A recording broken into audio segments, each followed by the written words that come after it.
मैं हूँ आपकी दोस्त वर्षा। आशा करती हूँ आप सभी बहुत अच्छे से होंगे। एक बार आपका फिर से स्वागत करती हूँ प्रेमचंद सेगमेंट में एक नई कहानी के साथ। आज हम जिस कहानी का पाठ करेंगे उसका नाम है एक्ट्रेस। तो चलिए चलते हैं बिना किसी देरी के अपनी अगली कहानी की ओर। रंगमंच का पर्दा गिर गया। तारा देवी रानी ने शकुंतला का पार्ट खेलकर दर्शकों को मुग्ध कर दिया था। जिस वक्त वह शकुंतला के रूप में राजा दुष्यंत के सम्मुख खड़ी ग्लानि, वेदना और तिरस्कार से उत्तेजित भावों को आग्नेय शब्दों में प्रकट कर रही थी, दर्शक वृंद शिष्टता के नियमों की अपेक्षा कर मंच की ओर उन्मत्तों की भांति दौड़ पड़े थे और तारा देवी रानी का यशोगान करने लगे थे। कितने ही तो स्टेज पर चढ़ गए और तारा देवी रानी के चरणों पर गिर पड़े। सारा स्टेज फूलों से पट गया। आभूषणों की वर्षा होने लगी। यदि उसी क्षण मेनका का विमान नीचे आकर उसे उड़ाना ले जाता तो कदाचित उस धक्कम धक्के में 10-5 आदमियों की जान पर बन जाती। मैनेजर ने तुरंत आकर दर्शकों को गुण ग्राहकता का धन्यवाद दिया और वादा भी किया कि दूसरे दिन फिर वही तमाशा होगा। तब लोगों का मोहानुवाद शांत हुआ, मगर एक युवक उस वक्त भी मंच पर खड़ा रहा। लंबे कद का, तेजस्वी मुद्रा, कुंदन का सा रूप, देवताओं का सा स्वरूप, गठी हुई देह, उसके मुख में एक ज्योति सी प्रस्फुटित हो रही थी। कोई राजकुमार मालूम होता था। जब सारे दर्शक गण बाहर निकल गए तो उसने मैनेजर से पूछा, क्या तारा देवी रानी से एक क्षण के लिए मिल सकता हूं? मैनेजर ने उपेक्षा के भाव से कहा, हमारे यहाँ ऐसा कोई नियम नहीं है। युवक ने फिर पूछा, क्या आप मेरा कोई पत्र उसके पास भेज सकते हैं? मैनेजर ने उसी उपेक्षा के भाव से कहा, जी नहीं, क्षमा कीजिएगा, यह हमारे नियमों के विरुद्ध है। युवक ने कुछ और न कहा, निराश होकर स्टेज से नीचे उतर पड़ा और बाहर जाना ही चाहता था कि मैनेजर ने पूछा, जरा ठहर जाइए, आपका कार्ड? युवक ने जेब से कागज का एक टुकड़ा निकालकर कुछ लिखा और दे दिया। मैनेजर ने पुर्जे को उड़ती हुई निगाह से देखा। कुंवर निर्मलकांत चौधरी, OBE। मैनेजर की कठोर मुद्रा कोमल हो गई। कुंवर निर्मलकांत, शहर के सबसे बड़े रईस और ताल्लुकेदार, साहित्य के उज्जवल रत्न, संगीत के सिद्धहस्त आचार्य, उच्च कोटि के विद्वान, 8-10 लाख सालाना के नफेदार, जिनके दान से देश की जितनी ही संस्था चलती हैं, इस समय एक शूद्र प्रार्थी के रूप में खड़े थे। मैनेजर अपने उपेक्षा भाव पर लज्जित हो गया। विनम्र शब्दों में कहा, क्षमा कीजिएगा, मुझसे बड़ा अपराध हुआ। मैं अभी तारा देवी रानी के पास हुजूर का कार्ड लिए जाता हूँ। कुंवर सिंह ने उससे रुकने का इशारा करके कहा, नहीं, अब रहने दीजिए, मैं कल 5 बजे आऊंगा। इस वक्त तारा देवी रानी को कष्ट होगा, यह उनके विश्राम का समय है। मैनेजर ने कहा, मुझे विश्वास है कि वह आपकी खातिर इतना कष्ट सहर्ष सह लेंगी। मैं 1 मिनट में आता हूँ। कुंवर साहब अपना परिचय देने के बाद अपनी आतुरता पर संयम का पर्दा डालने के लिए विवश थे। मैनेजर को सज्जनता का धन्यवाद दिया और कल आने का वादा करके चले गए। तारा एक साफ सुथरे और सजे हुए कमरे में मेज के सामने किसी विचार में मग्न बैठी थी। रात का वह दृश्य उसकी आंखों के सामने नाच रहा था। ऐसे दिन जीवन में क्या बार बार आते हैं? कितने मनुष्य उसके दर्शनों के लिए विकल हो रहे थे, बस एक दूसरे पर फट पड़ते थे। कितनों को उसने पैरों से ठुकरा दिया था। हाँ, ठुकरा दिया था, मगर उस समूह में केवल एक दिव्य मूर्ति अविचलित रूप से खड़ी थी। उसकी आंखों में कितना गंभीर अनुराग था, कितना दृढ़ संकल्प। ऐसा जान पड़ता था मानो दोनों नेत्र उसके हृदय में चुभे जा रहे हों। आज फिर उस पुरुष के दर्शन होंगे या नहीं, कौन जानता है। लेकिन यदि आज उनके दर्शन हुए तो तारा उनसे एक बार बातचीत किए बिना न जाने देगी। यह सोचते हुए उसने आईने की ओर देखा। कमल का फूल सा खिला था। कौन कह सकता था कि वह नव विकसित पुष्प 33 बसंतों की बहार देख चुका है। वह कांति, वह कोमलता, वह चपलता, वह माधुर्य किसी नवयुवना को लज्जित कर सकता था। तारा एक बार फिर हृदय में प्रेम दीपक जला बैठी। आज से 20 साल पहले एक बार उसने प्रेम का कटु अनुभव किया था। तब से वह एक प्रकार का वैधव्य जीवन व्यतीत करती रही। इतने प्रेमियों ने अपना हृदय उसको भेंट करना चाहा था, पर उसने किसी की ओर आंख उठाकर भी न देखा था। उसे उनके प्रेम में कपट की गंध आती थी, मगर आज उसका संयम उसके हाथ से निकल गया। एक बार फिर आज उसके हृदय में ऐसा मधुर वेदना का अनुभव हुआ जो 20 साल पहले हुआ था। एक पुरुष का सौम्य स्वरूप उसकी आंखों में बस गया, हृदय पट पर खिंच गया। उसे वह किसी तरह भूल न सकती थी। उसी पुरुष को उसने मोटर पर जाते देखा होता तो कदाचित उतना ध्यान भी न देती, पर उसे उसके सम्मुख प्रेम का उपहार हाथ में लिए देखकर वह स्थिर न रह सकी। सहसा दाई ने आकर कहा, बाई जी, रात की सब चीजें रखी हुई हैं, कहिए तो लाऊं? तारा ने कहा, नहीं, मेरे पास चीजें लाने की जरूरत नहीं है। मगर ठहरो, क्या क्या चीजें हैं? एक ढेर का ढेर तो लगा है बाई जी, कहाँ तक गिनाऊं? अशरफियां हैं, ब्रूचेस, बाल के पिन, बटन, लॉकेट, अंगूठियां सभी तो हैं। एक छोटे से डिब्बे में एक सुंदर हार है। मैंने आज तक वैसा हार नहीं देखा। सब संदूक में रख दिया है। अच्छा, वह संदूक मेरे पास ला। दाई ने संदूक लाकर मेज पर रख दी। उधर एक लड़के ने एक पत्र लाकर तारा को दिया। तारा ने पत्र को उत्सुक नेत्रों से देखा। कुंवर निर्मल कांत, OBE। लड़के से पूछा, यह पत्र किसने दिया? वह तो नहीं जो रेशमी साफा बांधे हुए थे? लड़के ने केवल इतना कहा, मैनेजर साहब ने दिया है, और लपका हुआ बाहर चला गया। संदूक में सबसे पहले डिब्बा नजर आया। तारा ने उसे खोला तो सच्चे मोतियों का सुंदर हार था। डिब्बे में एक तरफ एक कार्ड भी था। तारा ने लपक कर उसे निकाल लिया और पढ़ा, कुंवर निर्मल कांत। कार्ड उसके हाथों से छूटकर गिर पड़ा। वह झपटकर कुर्सी से उठी और बड़े वेग से कई कमरे और बरामदों को पार करती मैनेजर के सामने आकर खड़ी हो गई। मैनेजर ने खड़े होकर उसका स्वागत किया और बोला, मैं रात की सफलता पर आपको बधाई देता हूँ। तारा ने खड़े खड़े पूछा, कुंवर निर्मलकांत क्या बाहर हैं? लड़का पत्र देकर भाग गया। मैं उससे कुछ पूछ ही न सकी। कुंवर साहब का रुक्का तो रात ही तुम्हारे चले आने के बाद मिला था, तो आपने उसी वक्त मेरे पास क्यों न भेज दिया?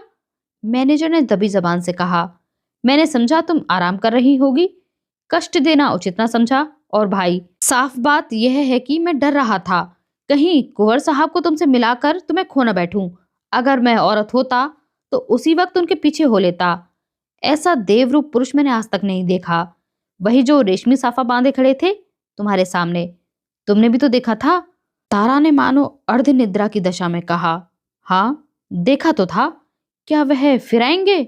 हाँ, आज 5 बजे शाम को। बड़े विद्वान आदमी हैं और इस शहर के सबसे बड़े रईस। आज मैं रिहर्सल में ना आऊंगी। कुंवर साहब आ रहे होंगे। तारा आईने के सामने बैठी है और दाई उसका श्रृंगार कर रही है। श्रृंगार भी इस जमाने में एक विद्या है। पहले परिपाटी के अनुसार ही श्रृंगार किया जाता था। कवियों, चित्रकारों और रसिकों ने श्रृंगार की मर्यादा सी बांधी थी।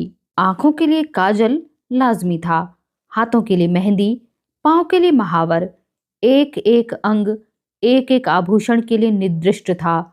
आज वह परिपाटी नहीं रही। आज प्रत्येक रमणी अपनी सुरुचि, सुबुद्धि और तुलनात्मक भाव से श्रृंगार करती है।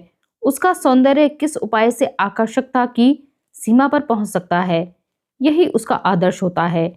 तारा इस कला में निपुण थी। वह 15 साल से इस कंपनी में थी और यह समस्त जीवन उसने पुरुषों के हृदय से खेलने में ही व्यतीत किया था।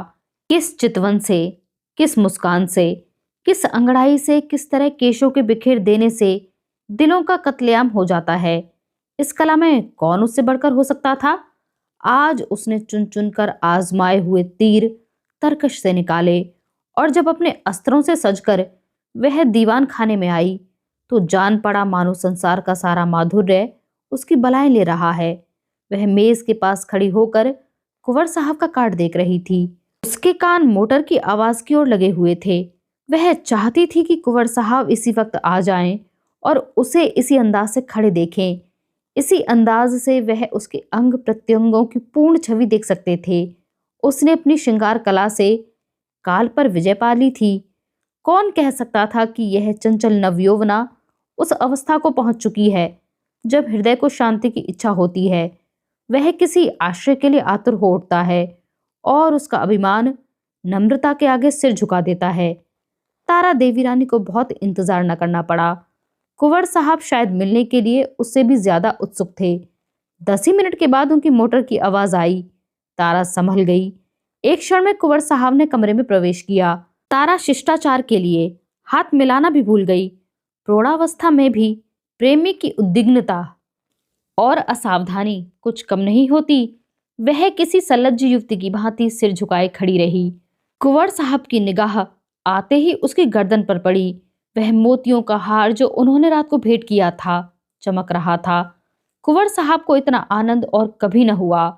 उन्हें एक क्षण के लिए ऐसा जान पड़ा मानो उसके जीवन की सारी अभिलाषा पूरी हो गई। बोले, मैंने आपको आज इतने सवेरे कष्ट दिया, क्षमा कीजिएगा। यह तो आपके आराम का समय होगा।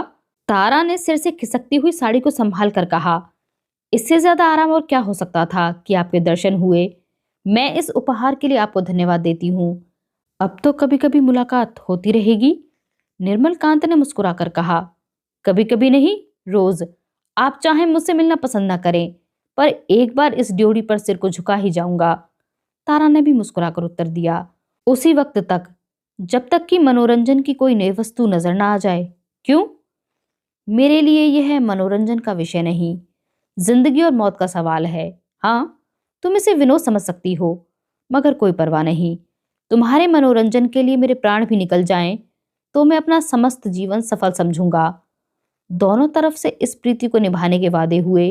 फिर दोनों ने नाश्ता किया और कल भोज का न्योता देकर कुंवर साहब विदा हुए। 1 महीना गुजर गया। कुंवर साहब दिन में कई कई बार आते। उन्हें एक क्षण का वियोग भी असहनीय था। कभी दोनों बजरे पर दरिया की सैर करते, कभी हरी हरी घास पर पार्कों में बैठे बातें करते, कभी गाना बजाना होता। नित्य नए प्रोग्राम बनते थे। सारे शहर में मशहूर था कि ताराबाई ने कुंवर साहब को फांस लिया है और दोनों हाथों से संपत्ति लूट रही है। पर तारा के लिए कुंवर साहब का प्रेम ही एक ऐसी संपत्ति थी जिसके सामने दुनिया भर की दौलत हेय थी। उन्हें अपने सामने देखकर उसे किसी वस्तु की इच्छा न होती थी। 1 महीने तक इस प्रेम के बाजार में घूमने पर भी तारा को वह वस्तु न मिली जिसके लिए उसकी आत्मा लोलुप हो रही थी। वह कुंवर साहब से प्रेम की, अपार और अतुल प्रेम की, सच्चे और निष्कपट प्रेम की बातें रोज सुनती थी, पर उसमें विवाह का शब्द न आने पाता था। मानो प्यासे को बाजार में पानी छोड़कर और सब कुछ मिलता हो। ऐसे प्यासे को पानी के सिवा और किस चीज से तृप्ति हो सकती है? प्यास बुझाने के बाद संभव है और चीजों की तरफ उसकी रुचि हो, पर प्यासे के लिए तो पानी सबसे मूल्यवान पदार्थ है। वह जानती थी कि कुंवर साहब उसके इशारे पर प्राण तक दे देंगे, लेकिन विवाह की बात क्यों अपनी जबान से नहीं निकलती? क्या इस विषय का कोई पत्र लिखकर अपना आशय कह देना संभव था? फिर क्या वह उसको केवल विनोद की वस्तु समझकर रखना चाहते थे? यह अपमान उससे ना सहा जाएगा। कुंवर के एक इशारे पर वह आग में कूद सकती थी, पर यह अपमान उसके लिए असहनीय था। किसी शौकीन रईस के साथ वह इससे कुछ दिन पहले, शायद 1-2 महीने पहले रह जाती और उसे नोच खसोट कर अपनी राह लेती, किंतु प्रेम का बदला प्रेम है। कुंवर साहब के साथ वह यह निर्लज्ज जीवन न व्यतीत कर सकती थी। उधर कुंवर साहब के भाई बंधु भी गाफिल न थे। वे किसी भांति उन्हें ताराबाई के पंजे से छुड़ाना चाहते थे। कहीं कुंवर साहब का विवाह ठीक कर देना ही एक ऐसा उपाय था जिससे सफल होने की आशा थी, और यही उन लोगों ने किया।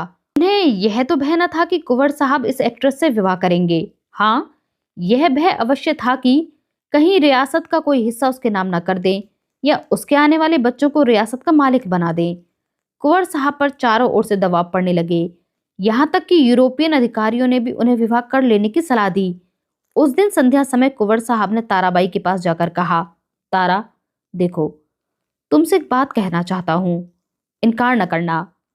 तारा का हृदय उछलने लगा। बोली, कहिए, क्या बात है? ऐसी कौन सी वस्तु है जिसे आपकी भेंट करके मैं अपने को धन्य समझूं? बात मुंह से निकलने की देर थी। तारा ने स्वीकार कर लिया और हर्षोन्माद की दशा में रोती हुई कुंवर साहब के पैरों पर गिर पड़ी। एक क्षण के बाद तारा ने कहा, मैं तो निराश हो चली थी। आपने बड़ी लंबी परीक्षा ली। कुंवर साहब ने जबान दांतों तले दबाई, मानो कोई अनुचित बात सुन ली हो। यह बात नहीं है तारा। अगर मुझे विश्वास होता कि तुम मेरी याचना स्वीकार कर लोगी तो कदाचित पहले ही दिन मैंने भिक्षा के लिए हाथ फैलाया होता, पर मैं अपने को तुम्हारे योग्य नहीं पाता था। तुम सद्गुणों की खान हो और मैं जो कुछ हूं वह तुम जानती हो। मैंने निश्चय कर लिया था कि उम्र भर तुम्हारी उपासना करता रहूंगा। शायद कभी प्रसन्न होकर तुम मुझे बिना मांगे ही वरदान दे दो। बस यही मेरी अभिलाषा थी। मुझ में अगर कोई गुण है तो यही है कि मैं तुमसे प्रेम करता हूँ। जब तुम साहित्य या संगीत या धर्म पर अपने विचार प्रकट करने लगती हो तो मैं दंग रह जाता हूँ और अपनी शूद्रता पर लज्जित हो जाता हूँ। तुम मेरे लिए संसारिक नहीं, स्वर्गिक हो। मुझे आश्चर्य यही है कि इस समय में मारे खुशी के पागल क्यों न हो जाता। कुंवर साहब देर तक अपने दिल की बातें कहते रहे। उनकी वाणी कभी इतनी प्रगल्भ ना हुई थी। तारा सिर झुकाए सुनती थी, पर आनंद की जगह उसके मुख पर एक प्रकार का शोभ लज्जा से मिला हुआ अंकित हो रहा था। यह पुरुष इतना सरल हृदय, इतना निष्कपट है, इतना विनीत, इतना उदार। सहसा कुंवर साहब ने पूछा, तो मेरे भाग्य किस दिन उदय होंगे तारा? दया करके बहुत दिनों के लिए न टालना। तारा ने कुंवर साहब की सरलता से परास्त होकर चिंतित स्वर में कहा। कानून का क्या कीजिएगा? कुंवर साहब ने तत्परता से उत्तर दिया, इस विषय में तुम निश्चिंत रहो तारा। मैंने वकीलों से पूछ लिया है। एक कानून ऐसा है जिसके अनुसार हम और तुम एक प्रेम सूत्र में बंध सकते हैं। उसे सिविल मैरिज कहते हैं। बस आज ही के दिन वह शुभ मुहूर्त आएगा। क्यों? तारा सिर झुकाए रही, बोल न सकी। मैं प्रातःकाल आ जाऊंगा, तैयार रहना। तारा सिर झुकाए रही, मुंह से एक शब्द न निकला। कुंवर साहब चले गए, पर तारा वही मूर्ति की भांति बैठी रही। पुरुषों के हृदय से क्रीड़ा करने वाली चतुर नारी क्यों इतनी विमूढ़ हो गई है? विवाह होने में एक दिन और बाकी है। तारा को चारों ओर से बधाइयां मिल रही हैं। थिएटर के सभी स्त्री पुरुषों ने अपने सामर्थ्य के अनुसार उसे अच्छे अच्छे उपहार दिए हैं। कुंवर साहब ने भी आभूषणों से सजा हुआ एक सिंगारदान भेंट किया है। उनके दो चार अंतरंग मित्रों ने भी भांति भांति के सौगात भेजे हैं, पर तारा के सुंदर मुख पर हर्ष की रेखा भी नहीं नजर आती। वह शुद्ध और उदास है।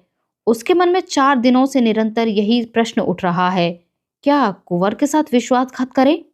जिस प्रेम के देवता ने उसके लिए अपनी कुल मर्यादा को तिलांजलि दे दी, अपने बंधुजनों से नाता तोड़ा, जिसका हृदय हिमकण के समान निष्कलंक है, पर्वत के समान विशाल, उसी से कपट करे? नहीं, वह इतनी नीचता नहीं कर सकती। तारा ने अपने जीवन में कितने ही युवकों से प्रेम का अभिनय किया था, कितने ही प्रेम के मतवालों को वह सब्ज बाग दिखा चुकी थी, पर कभी उसके मन में ऐसी दुविधा न हुई थी, कभी उसके हृदय ने उसका तिरस्कार न किया था। क्या इसका कारण इसके सिवा कुछ और था कि ऐसा अनुराग उसे कहीं न मिला था? क्या वह कुंवर साहब का जीवन सुखी बना सकती है? हाँ, अवश्य। इस विषय में उसे लेश मात्र भी संदेह नहीं था। भक्ति के लिए ऐसी कौन सी वस्तु है जो असाध्य हो? पर क्या वह प्रकृति को धोखा दे सकती है? ढलते हुए सूर्य में मध्याह्न का सा प्रकाश हो सकता है? असंभव। वह स्फूर्ति, वह चपलता, वह विनोद, वह सरल छवि, वह तल्लीनता, वह त्याग, वह आत्मविश्वास वह कहाँ से लाएगी, जिसके सम्मिश्रण को यौवन कहते हैं? नहीं, वह कितना भी चाहे, पर कुंवर साहब के जीवन को सुखी नहीं बना सकती। बूढ़ा बैल कभी जवान बछड़ों के साथ नहीं चल सकता। उसने यह नौबत ही क्यों आने दी? उसने क्यों कृत्रिम साधनों से, बनावटी सिंगार से कुंवर को धोखे में डाला? अब इतना सब कुछ हो जाने पर वह किस मुंह से कहेगी कि मैं रंगी हुई गुड़िया हूं? जवानी मुझसे कब की विदा हो चुकी है, अब केवल उसका पदचिन्ह रह गया है। रात के 12 बज गए थे। तारा मेज के सामने इन्हीं चिंताओं में मग्न बैठी हुई थी। मेज पर उपहारों के ढेर लगे हुए थे, पर वह किसी चीज की ओर आंख उठाकर भी न देखती थी। अभी 4 दिन पहले वह इन्हीं चीजों पर प्राण देती थी। उसे हमेशा ऐसी चीजों की तलाश रहती थी जो काल के चिन्हों को मिटा सके, पर अब उन्हीं चीजों से उसे घृणा हो रही थी। प्रेम सत्य है, परंतु सत्य और मिथ्या दोनों एक साथ नहीं रह सकते। तारा ने सोचा, क्यों ना यहां से कहीं भाग जाए, किसी ऐसी जगह चली जाए जहां उसे कोई भी न जानता हो। कुछ दिनों के बाद जब कुंवर साहब का विवाह हो जाए तो वह फिर आकर उनसे मिले और यह सारा वृत्तांत उन्हें कह सुनाए। इस समय कुंवर पर वज्रपात सा होगा, न जाने उनकी क्या दशा होगी, पर उसके लिए इसके सिवा और कोई मार्ग बाकी नहीं है। अब उनके दिन रो रो कर कटेंगे, लेकिन उसे कितना ही दुख क्यों ना हो, वह अपने प्रियतम के साथ छल नहीं कर सकती। उसके लिए इस स्वर्गिक प्रेम की स्मृति, इसकी वेदना ही बहुत है। इससे अधिक उसका अधिकार नहीं है।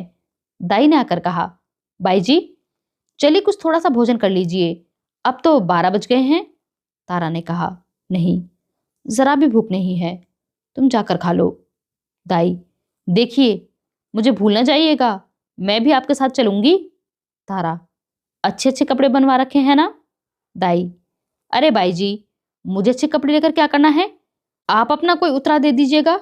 दाई चली गई। तारा ने घड़ी की ओर देखा। सचमुच 12 बज गए थे। केवल 6 घंटे और। प्रातःकाल कुंवर साहब उसे विवाह हेतु मंदिर में ले जाने के लिए आ जाएंगे। हे भगवान, जिस प्रसाद से तुमने इतने दिनों तक उसे वंचित रखा, वह आज क्यों सामने लाए? यह भी तुम्हारी क्रीड़ा है। तारा ने एक सफेद साड़ी पहन ली, सारे आभूषण उतार कर रख दिए। गर्म पानी मौजूद था। साबुन और पानी से मुंह धोया और आईने के सम्मुख जाकर खड़ी हो गई। कहाँ थी वह छवि, वह ज्योति जो आंखों को लुभा लेती थी? रूप वही था, पर कांति कहाँ? अब भी वह यौवन का स्वांग भर सकती है? तारा को अब वहां एक क्षण भी और रहना कठिन हो गया। मेज पर फैले हुए आभूषण और विलास की सामग्रियां उसे मानो काटने लगी। यह कृत्रिम जीवन असहनीय हो उठा। खस की टट्टियों और बिजली के पंखों से सजा हुआ शीतल भवन उसे भट्टी के समान तपने लगा। उसने सोचा, कहाँ भाग कर जाऊं? रेल से भागती हूं तो भागने न पाऊंगी। सवेरे ही कुंवर साहब के आदमी छूटेंगे और चारों तरफ मेरी तलाश होने लगेगी। वह ऐसे रास्ते से जाएगी जिधर किसी का ख्याल भी न जाए। तारा का हृदय इस समय गर्व से उछल पड़ा। वह दुखी न थी, निराश भी न थी। वह फिर कुंवर साहब से मिलेगी, किंतु वह निस्वार्थ संयोग होगा। वह प्रेम के बनाए हुए कर्तव्य मार्ग पर चल रही है, फिर दुखी क्यों हो और निराश भी क्यों हो? सहसा उसे ख्याल आया, ऐसा ना हो कुंवर साहब उसे वहां न पाकर शोक विवलता की दशा में अनर्थ कर बैठे। इस कल्पना से उसके रोंगटे खड़े हो गए। एक क्षण के लिए उसका मन कातर हो उठा। फिर वह मेज पर जा बैठी और यह पत्र लिखने लगी। प्रियतम, मुझे क्षमा करना। मैं अपने को तुम्हारी दासी बनने के योग्य नहीं पाती। तुमने मुझे प्रेम का वह स्वरूप दिखा दिया जिसकी इस जीवन में मैं आशा न कर सकती थी। मेरे लिए इतना ही बहुत है। मैं जब तक जीऊंगी तुम्हारे प्रेम में मग्न रहूंगी। मुझे ऐसा जान पड़ रहा है कि प्रेम की स्मृति में प्रेम के भोग से कहीं अधिक माधुर्य और आनंद है। मैं फिर आऊंगी, फिर तुम्हारे दर्शन करूंगी, लेकिन उसी दशा में जब तुम विवाह कर लोगे। यही मेरे लौटने की शर्त है। मेरे प्राणों के प्राण, मुझसे नाराज ना होना। ये आभूषण जो तुमने मेरे लिए भेजे थे, अपनी ओर से नववधू के लिए छोड़ जाती हूँ। केवल वह मोतियों का हार जो तुम्हारे प्रेम का पहला उपहार है, अपने साथ लिए जाती हूँ। तुमसे हाथ जोड़कर प्रार्थना करती हूँ, मेरी तलाश न करना। मैं तुम्हारी हूँ और सदा तुम्हारी रहूंगी। तुम्हारी तारा। यह पत्र लिखकर तारा ने मेज पर रख दिया, मोतियों का हार गले में डाला और बाहर निकल गई। थिएटर हॉल से संगीत की ध्वनि आ रही थी।